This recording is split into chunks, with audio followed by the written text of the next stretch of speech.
My parents sat across from me in my own living room on a Tuesday afternoon in March, and my father slid a piece of paper across the coffee table with the deliberate calm of a man who had rehearsed the gesture, and the paper said $400,000. Not a request, not a conversation opener, a figure calculated, itemized in a column of handwritten numbers that went from 1994 at the top to 2017 at the bottom, 23 years of what my father had decided my upbringing had cost and what he had decided I now owed. Hospital birth, $3,200. Estimated food costs per year multiplied by 23. Clothing allowance per year multiplied by 23. Utilities apportioned. School supplies. The family vacations we had taken divided by 4. My college tuition, which they had paid in full, listed at the bottom with a circle around it, as if it were the anchor of the argument. He pushed the paper toward me and said, "We're not asking for everything. We know you've built a life. We're asking for what's fair." My mother sat with her hands folded in the specific posture of someone who has prepared herself for a reaction and has decided in advance that any reaction will be unreasonable. I looked at the paper for a long time.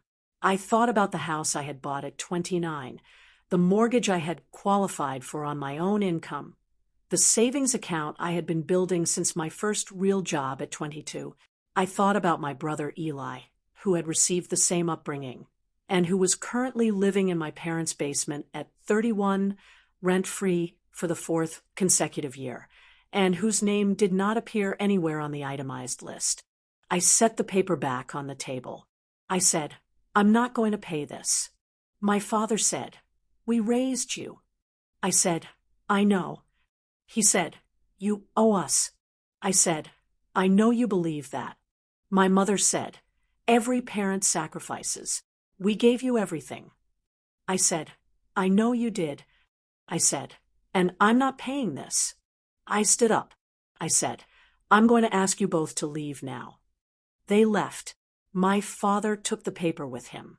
3 hours later, he called for the first time. Then again. Then again. By the end of that day, I had missed 14 calls.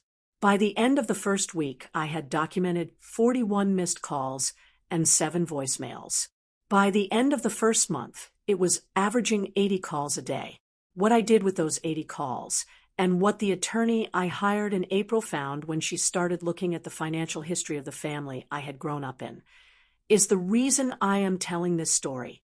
Before I take you back to the beginning, please take a moment to like and subscribe, but only if this story genuinely stays with you. Drop your city and the time in the comments.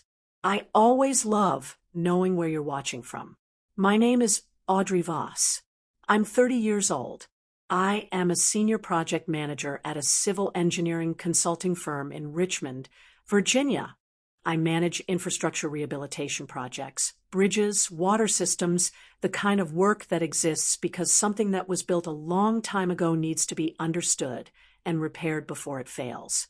I am precise by training and by temperament. I keep documentation the way other people keep schedules, automatically, completely, as a professional habit that extends into every corner of my life. This habit, which I developed at 22 in my first job and which my parents found excessive and peculiar, is the reason that when the calls started I already had the folder, already had the records, and was already 3 months ahead of what was coming. This is the story of the paper on the coffee table, the 80 calls a day, and what my attorney found when she started looking at the financial history of the family I had grown up in. Let me take you back to Charlottesville, Virginia, a college town, beautiful in the specific way of places that have been curated over centuries, with the Blue Ridge in the distance and a downtown that in my childhood was still a mix of the town that existed before the university and the university that had been there since Jefferson. My parents' house was on Fieldstone Road in a neighborhood that was neither wealthy nor struggling, the comfortable middle, maintained carefully, a place where the lawn service came on Thursdays and the cars were replaced on a sensible timeline, and the neighbors knew each other's names, and nobody asked too many questions. My father, Douglas Voss, had spent 27 years as a financial advisor at a mid-sized wealth management firm in Charlottesville. Not a prominent firm, not a struggling one. The kind of firm that manages the retirement accounts and the college funds and the modest investment portfolios of the professional class, teachers, administrators, small business owners, and does it competently and without drama.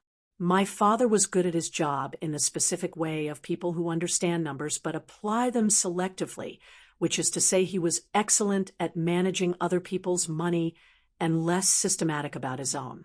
My mother, Sandra, had been a dental hygienist for 16 years and then stopped when my brother Eli was born and had not returned to work since. She had the energy that some women redirect entirely into homemaking and social maintenance. The calendar was always organized. The house was always ready for guests. The relationships with the right people in the neighborhood were always warmly managed. She was not idle. She was busy in the direction she had chosen, which is different. The household ran well on the surface. What was underneath the surface I did not fully understand until I was 27 and started asking questions that my parents had not expected me to ask. Eli was born when I was 3. He was from the beginning the child who required, not in the pathological sense, not diagnosed with anything, just genuinely high maintenance in the way that some children arrive demanding more volume from the world, and the world reorganizes around them. He needed more attention at school, and got it. He needed more patience at home, and received it. He needed more financial support in his early adulthood, and got that too, consistently, without the accounting my father had apparently been keeping on me. I was the child who did not require. I understood early that requiring things in our household had a specific cost, and I had made, at an age when these decisions are made without conscious choice, the decision to be the one who didn't cost anything. I got good grades without being pushed. I managed my own social life. I had part-time jobs from 16 onward, and bought my own things when I wanted things, and did not ask for what I didn't need. I was efficient in the specific way of children who have learned that efficiency is the form of love available to them. I studied civil engineering at Virginia Tech. My parents paid my tuition, $52,000 across 4 years, which appeared at the bottom of my father's itemized list with a circle around it. They paid it without complaint, without pressure, as the natural extension of what parents do for children who have earned the right to be sent somewhere.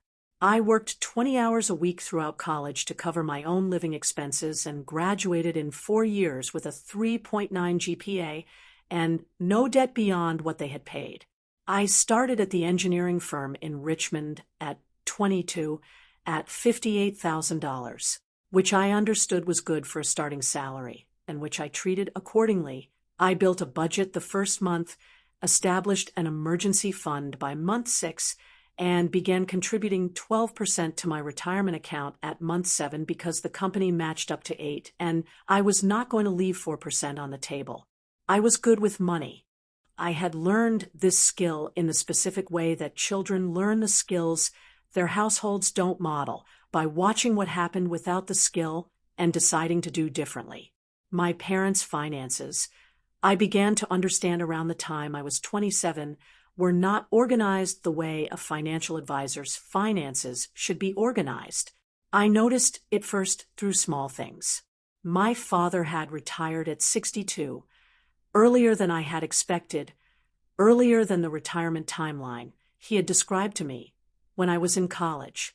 The pension he mentioned was lower than I would have calculated. The house, which they had owned for 24 years, still had a mortgage, a second mortgage. I discovered when I mentioned home equity casually in a conversation about a renovation they were considering, and my father changed the subject with a precision that told me the change was intentional. Eli had been in the basement for 3 years at that point, not paying rent, eating their food, driving a car my parents had bought him at 28 after his second DUI had required him to surrender his license for a year. None of this was stated. All of it was visible if you knew how to look. I knew how to look. I looked at everything. I kept my observations in a folder on my laptop labeled Family Finance Notes, not because I was planning anything, but because I was an engineer and engineers document what they observe. My father's $400,000 paper arrived on a Tuesday in March of my 29th year.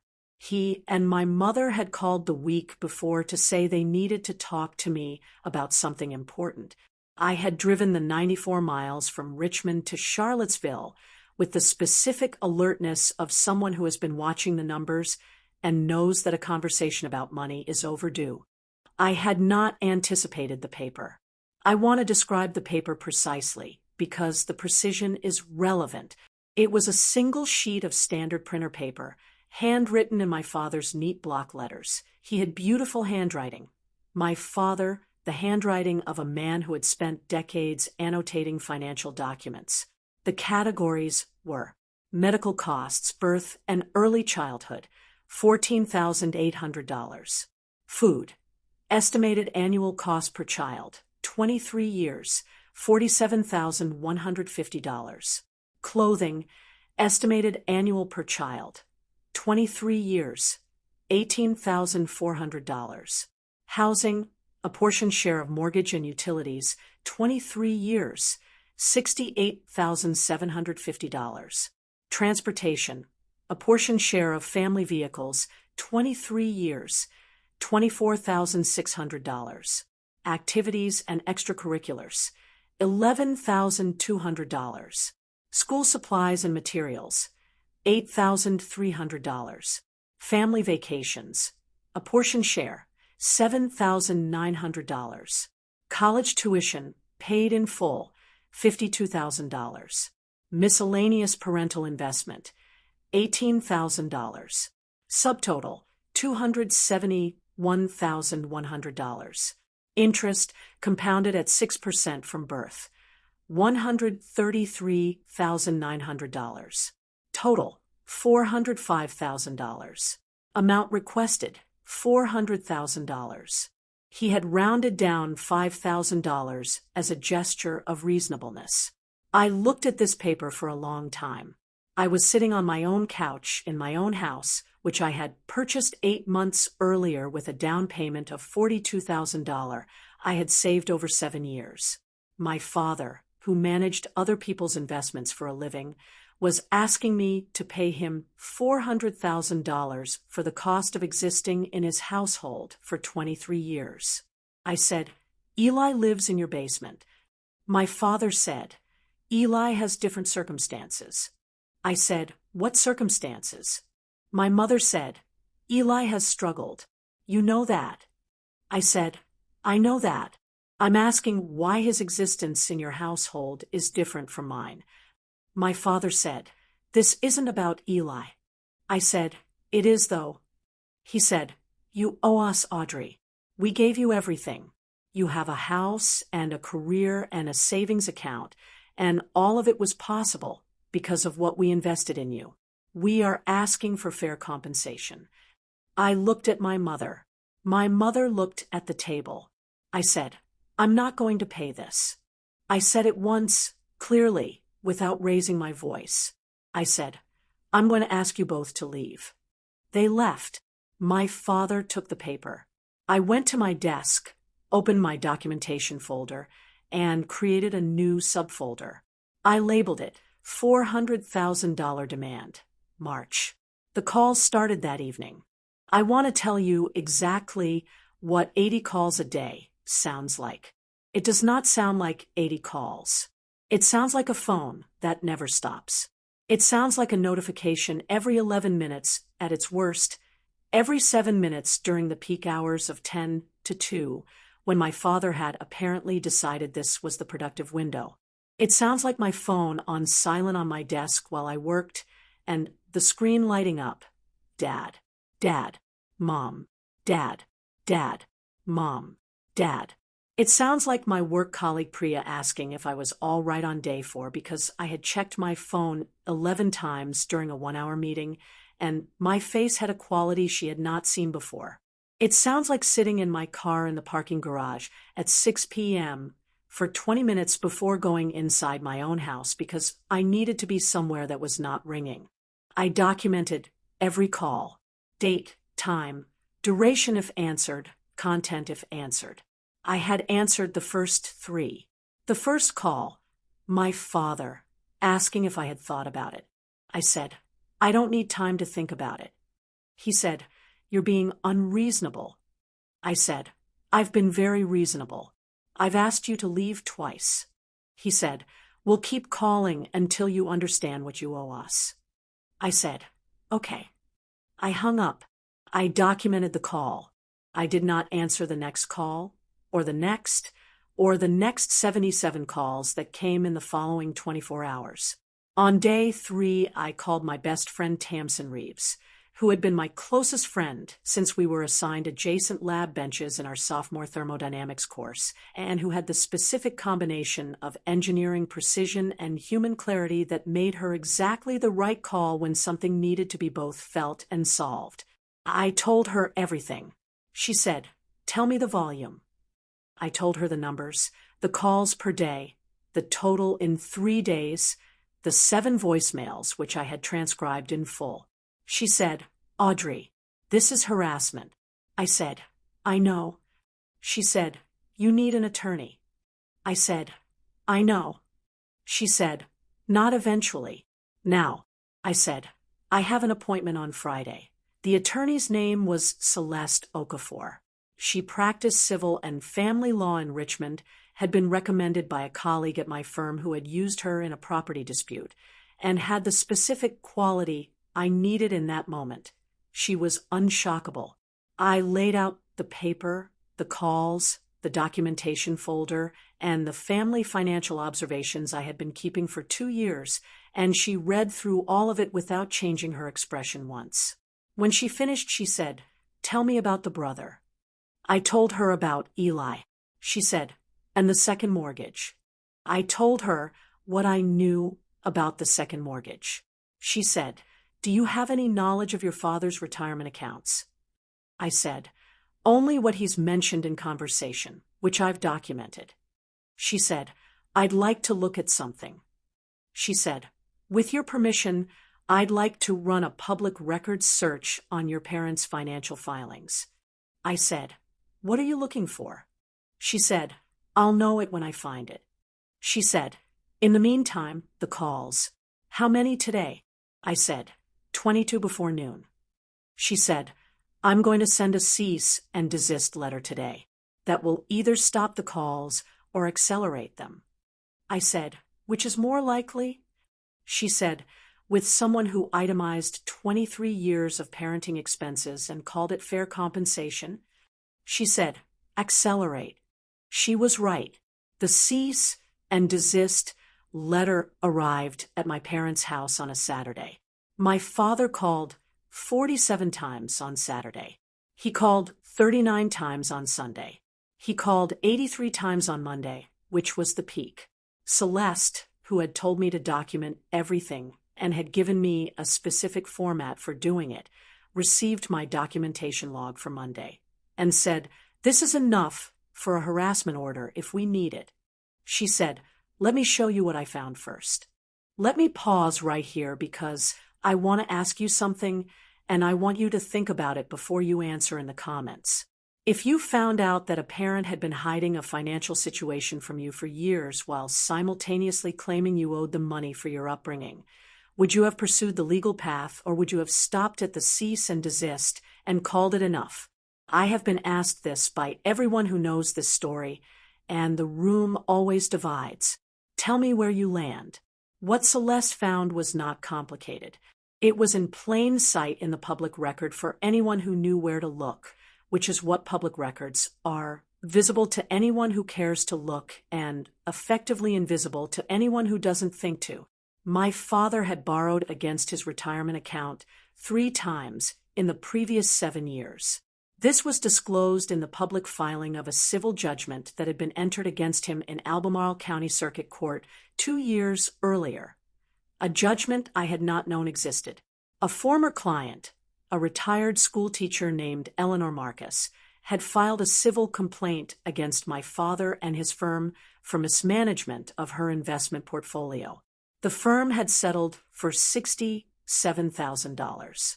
My father had personally been named in the complaint and had contributed $22,000 to the settlement from a personal loan secured against his retirement account. The civil judgment was public record. The details of the complaint were public record. The settlement amount was public record. My father, who had handed me an itemized bill for $400,000 for raising me, had 2 years earlier paid $22,000 out of his retirement account to settle a client complaint for investment mismanagement. Celeste said, "There's more."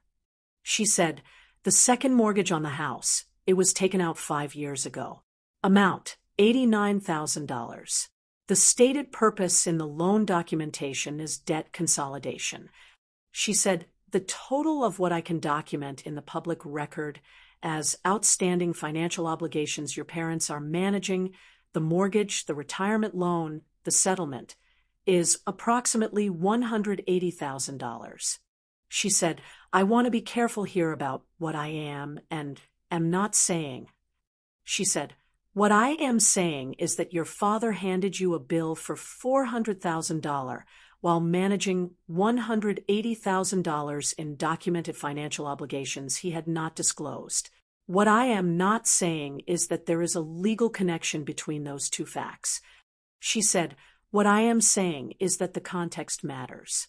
She said, "And the context is that a financial advisor who is managing significant personal debt is asking his daughter for $400,000. I sat in Celeste's office on the 4th floor of a building on Broad Street in Richmond, and I thought about the paper on my coffee table, the 6% compounded interest, the vacation apportionments, the circle around the college tuition. I said, "Does this change what I can do legally?" She said, "It changes what the cease and desist becomes. Right now, you have a harassment case based on call volume. What you also have is documentation that the demand for $400,000 was made in bad faith, not in the sense of malice necessarily, but in the sense of a parent in financial distress presenting a false picture of financial injury to extract money from an adult child." She said, "If your parents pursue this demand formally, if they file anything, claim anything, escalate this beyond calls, I can use this documentation in response." She said, "What I can also do right now, if you want me to, is send a letter that lets them know we have seen the public record." She said, "That letter will describe what we found. It will not threaten. It will simply note that we are aware of the financial context." She said, "In my experience, that letter does more than the cease and desist in most cases." I said, "Send it." The calls stopped on a Wednesday, not reduced. Stopped. 47 on Monday, 31 on Tuesday, 0 on Wednesday, 0 on Thursday. Complete and immediate cessation. The silence after 80 calls a day is a specific kind of silence. Not peaceful. Exactly. The silence of a stopped thing still has the shape of the thing in it. I noticed the silence the way you noticed the absence of a persistent sound you had stopped registering as sound.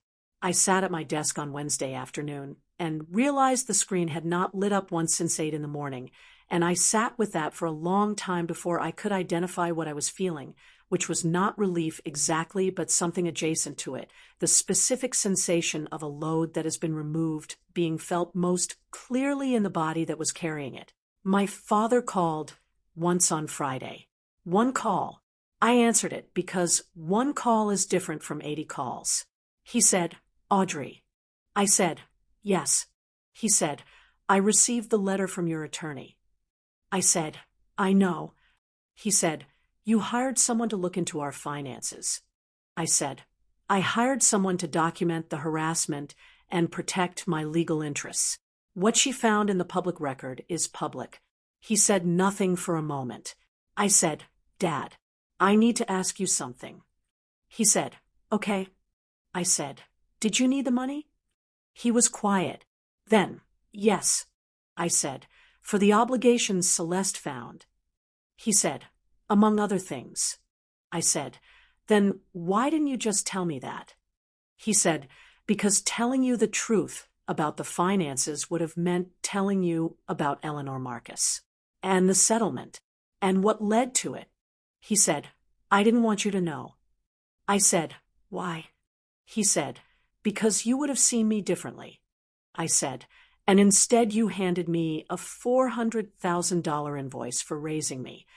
He said, I thought if I made it about what you owed me instead of what I needed, you might give it to me. He said it with the flat honesty of a man who has run out of the energy required to manage a story. I thought you were the one who would give it without asking questions. I said, why? He said, because you always did. Whenever there was something that needed handling, you handled it. I thought. He stopped. I thought you would handle this too. I said, you thought I would pay $400,000 because I have always been the one who handles things. He said, yes. I said, Dad. He said, I know. I said, I need you to understand something. He said, okay. I said, the fact that I have always handled things is not a financial instrument. It is a quality of character that you raised in me by requiring it from me for 30 years, and I am not going to apologize for it, and I am not going to let it be used against me. He said, I know. He said, I was wrong. He said it simply, the simple sentence of a man who has seen himself clearly in a mirror he would have preferred not to look in.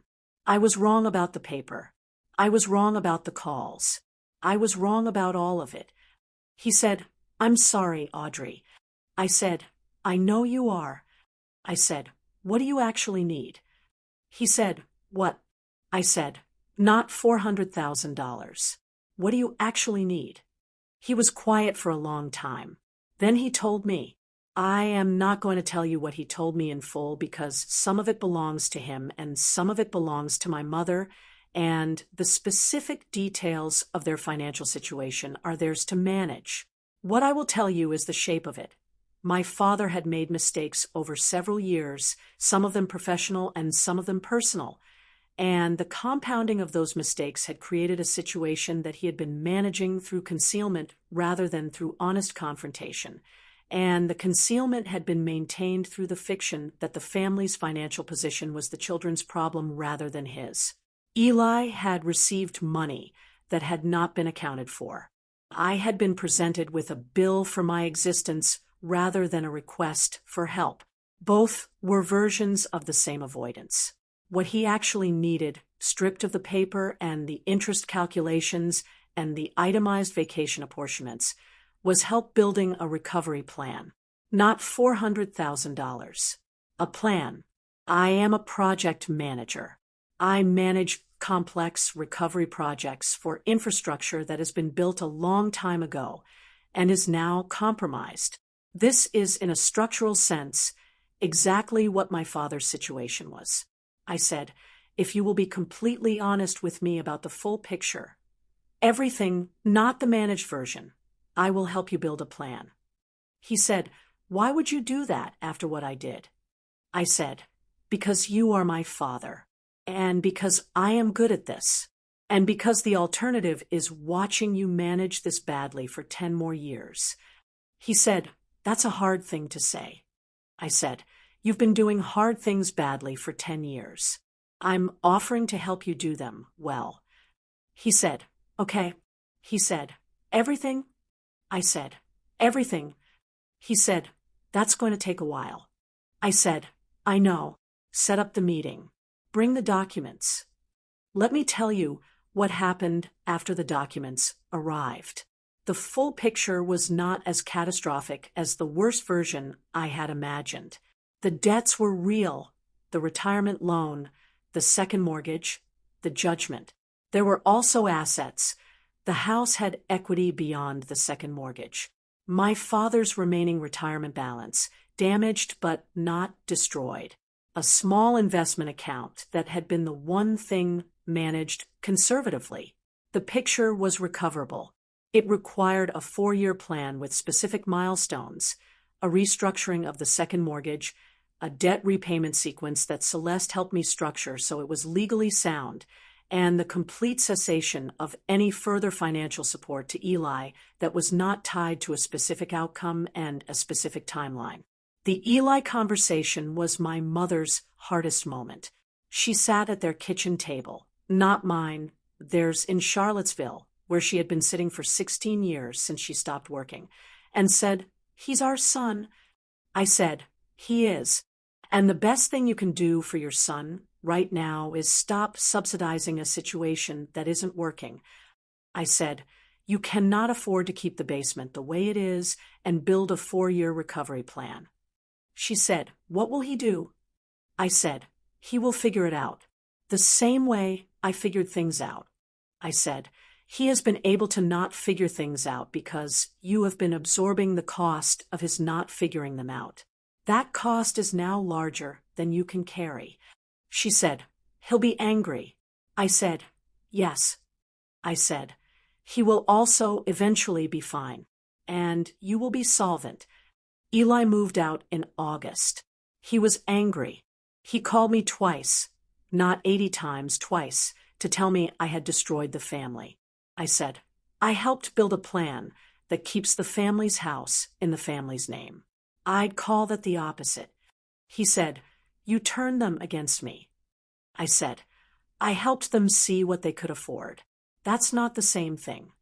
He said, "You've always been the favorite." I held the phone for a moment and thought about the itemized vacation apportionments and the interest at 6% and the circle around my college tuition. I said, "Eli, I have the invoice if you want to see it." He did not call again. Let me tell you where everyone is now. My parents are 14 months into the 4-year plan. The second mortgage is on a restructured payment schedule. The retirement loan is being repaid at a fixed rate that Celeste negotiated. The house is stable. My father retired the debt from the settlement last January, 6 months ahead of the planned timeline, because he went back to work part-time as a financial consultant for a small accounting firm in Charlottesville, whose owner had known him for 20 years and who was willing to give him a structured role that let him use his skills without the fiduciary exposure that had caused the original problem. He called me when he paid off the settlement debt. He said, "First milestone." I said, 12 more. He said, "I know." He said, "Audrey, thank you." I said, "Don't thank me yet." He said, "I'm going to anyway." I let him. My mother went back to work, 17 years after she stopped. A dental office in Belmont, 4 days a week, the same work she had always been good at. She told me on the phone the first week. I forgot how much I liked it, talking to people, having somewhere to be. She said, "I think I should have done this a long time ago."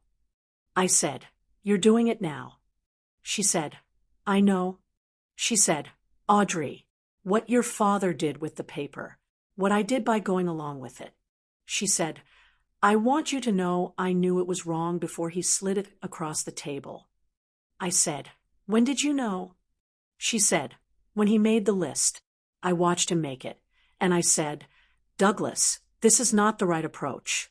And he said, "She'll pay it. She always handles things." And I let him go with it. She said, "I should have called you myself and told you what was coming." I said, "Yes." I said, "Why didn't you?" She said, "Because telling you would have meant telling you about the finances." And I was ashamed. I said, "Mom." She said, "Yes." I said, "The shame was going to find you one way or another. This was just the wrong shape for it to arrive in." She said, "I know that now." She said, "I'm working on the right shape." I said, "I can see that. My father and I have dinner once a month in Charlottesville. He started the dinners in September, calling on a Tuesday evening to ask if he could take me to dinner at a place I would choose. And I chose the same restaurant every month for 3 months because I liked it, and because I wanted him to come to something that was mine without qualifying it. He comes on time. He asks about the projects I am managing, the bridge rehabilitations, the water system work, the specific problems that civil infrastructure develops when nobody has been paying attention.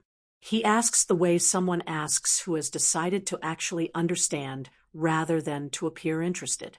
Last month, he said, "You build things designed to last." I said, "That's the job." He said, "I know." He said, "I should have been doing that." He said it about the finances, about the professional failures, about the paper on the table. All of it in one sentence, which is how my father says the important things. I said, "You're doing it now." He said, 14 months. I said, 34 to go. He said, "I know the timeline." I said, "I know you do." He said, "I built it." I said, "I know." He said, "I'm going to finish it." I said, "I know that too. Tamsin Reeves and I have lunch every Friday. She asked me once around month 3 of the recovery plan, 'Do you feel like you got justice?' I thought about it for a long time. I said, 'I feel like I got accuracy.' She said, 'What's the difference?' I said, 'Justice implies something was balanced. I don't know if anything was balanced. What I know is that the true picture is now visible to everyone who needs to see it, and the decisions being made are based on the true picture rather than the managed one." She said, "That's the same thing." I said, "Maybe." She said, "Definitely." She said, "Audrey, he handed you a $400,000 invoice and called it fair, and now he's making his own recovery plan, and your mother is back at work, and Eli is not in the basement." She said, "I think that's the word." I said, "Accuracy is more precise." She said, "You are the most precise person I have ever met." I said, "I know." She said, "I mean it as a compliment." I said, "I know that too." Celeste Okafor closed my file in October. She called to let me know and said, "I want to tell you something professional to personal." I said, "Okay." She said, "I have practiced civil and family law for 17 years. I have seen parents sue children, children sue parents, siblings sue each other for amounts that would make you physically uncomfortable." She said, "I have rarely seen someone respond to a situation like yours the way you responded to it." She said, "Most people, when they receive a $400,000 invoice from a parent, spend weeks being angry, and then either pay it or cut contact." She said, "You documented, retained counsel, discovered the financial context, stopped the harassment, and then asked your father what he actually needed." She said, "That last part is the unusual part." I said, "He's my father." She said, "I know." She said, "That's what I mean." The documentation folder on my laptop is still there. It has 4 subfolders now. $400,000 demand, March. Call log, March through June. Legal, Celeste. Recovery plan, active. The recovery plan subfolder is the thickest one. It grows by about 12 pages a month as the milestones are reached and documented, and the next phase begins. It is the folder I am most proud of, not because it represents justice or vindication or the correction of something that was wrong, because it represents the truest version of what happened. My father needed help that he was too ashamed to ask for honestly, and he tried to get it in the wrong way. And when the wrong way was documented and named and shown to him clearly, we built the right way together. That is what project management is. That is what infrastructure rehabilitation is. You find the compromise system. You understand the full picture of what is damaged and why. You build a plan that acknowledges the damage without being defined by it. You set milestones and you hold them and you document the progress. You repair the thing rather than condemning it. My father is the most complicated project I have ever managed. He is also, month by month and dinner by dinner, the one I am most invested in getting right. Here is what I want to say before I go. There is a specific kind of demand that uses love as a financial instrument. It says, "We gave you everything, therefore you owe us." It calculates the cost of your childhood in columns and circles the college tuition and calls it fair. It does not account for the fact that raising children is what parents agreed to do when they chose to have them. It does not account for the fact that the child who always handles things handles them because she was required to, and that the requirement is not the child's debt. It is the child's character built by necessity, and it belongs to her. The demand is not about money. The demand is about fear and shame dressed as entitlement. It is about a man who needed help and had one tool and used it badly. I did not pay the $400,000. I paid something else. I paid attention. I kept records. I hired the right attorney. I let the public record be public. And then I asked the question underneath the paper. Not what do you want from me, but what do you actually need? And I built the thing that answered it. That is not forgiveness. That is not reconciliation in the uncomplicated sense. That is the specific work of two adults who share a history, deciding whether to use the history as a foundation or as an argument. We decided on the foundation. We are building on it. The building is slow and it has milestones, and there are 34 months left on the timeline, and I am watching every one of them. If someone in your life has tried to use your reliability against you, has taken the fact that you handle things and called it a financial obligation, I want you to hear this. Your competence does not create a debt to the person who required it of you. Your ability to manage does not mean you owe the person who never learned to. The paper on the coffee table is not a legal instrument. It is a fear wearing a calculator. Document everything. Hire the right attorney. Ask the question underneath the paper. And then decide whether the foundation is worth building on. In my experience, it usually is. But the decision belongs entirely to you. My name is Audrey Voss. I am 30 years old. I am a project manager in Richmond, Virginia. My father handed me a $400,000 invoice for raising me. He called me 80 times a day when I said no. My attorney sent him a letter that described the public record. The call stopped on a Wednesday. He called once on Friday. I answered. We are 34 months from the end of the recovery plan. He knows the timeline. So do I. Thank you for staying until the very end. If someone has ever tried to put a dollar amount on their love for you and called it what you owe, drop a comment below. Tell me what the paper said. Tell me what you did. I read every single one. If this story found you in a moment where someone is using your reliability as a tool against you, share it with the person in your life who needs to know that documentation is not coldness. It is clarity. And clarity is the only thing that repairs anything. Like, subscribe, and I'll see you in the next one.